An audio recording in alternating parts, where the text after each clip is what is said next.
WP, you're transported to a fantasy world. You don't have any special powers, but being from our universe means magic doesn't work on you.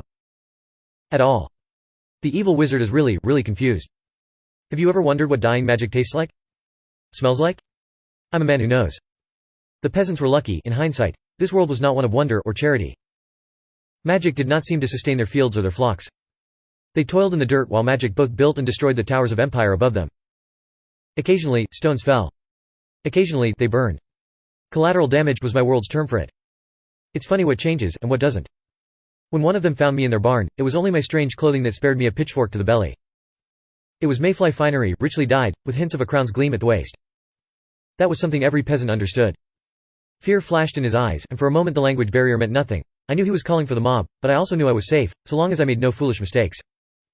I was going to become someone else's problem post-haste. Well, post-haste for peasants. 3 days. Began to smell like them, and get used to it. The food and water they spared would likely be my death eventually, little more than a different texture and flavor from starvation. I knew it was preferable, but it did its best to compete fairly. The cleric or pastor was a middleman, through and through. He reassured the peasants and took me away, and didn't even bother to spritz me with holy water or say a prayer. 3 more days. Slightly more curiosity, but no real effort behind it. The fear was still there, in the eyes. The food and water were less bad, but still choked me, and caused a fair bit of distress at the other end of me too. I got a small basin for a spitbath. My clothes were taken and replaced, but kept, as evidence of something, surely, even if no one ever guessed correctly. Soldiers appeared. I offered no resistance, and they seemed glad enough to let me walk unshackled.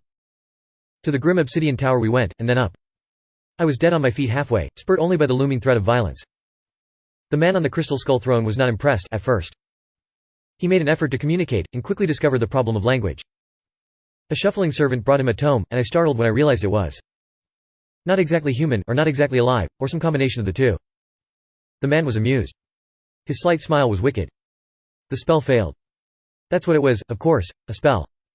No denying any of it now. Note the irony. In that very moment, it was the wizard's turn to accept something impossible and terrifying. Where I come from, wizards are generally smart. There's a handicap when they're evil, certain blind spots, but you can put that down to the demands of the narrative. Important point that. Where I come from, wizards are exclusively fictional. This wizard, probably evil, and I suppose I'll just have to beg forgiveness from the culturally sensitive if obsidian and skulls and undead abominations all mean something quite different here, was no exception. He'd begun with no fear in his eyes. When it did come, it was entirely different in its nature from the peasants and the pastors. It was the fear of understanding, not everything, but something. After that, it was chaos. He screeched outrage and commands all at once. Soldiers swung at me. Horrific servitors lunged at me. The wizard himself moved farther and farther away, and finally, one of his droning incantations seemed find some purchase. As the weapons bounced and broke, as the servitors crumbled and collapsed, a sizzling stream of something green and nasty shot towards me. As surely as it had been intended to melt me, I, instead, melted it. Evaporated is a better word, maybe. I made it go away.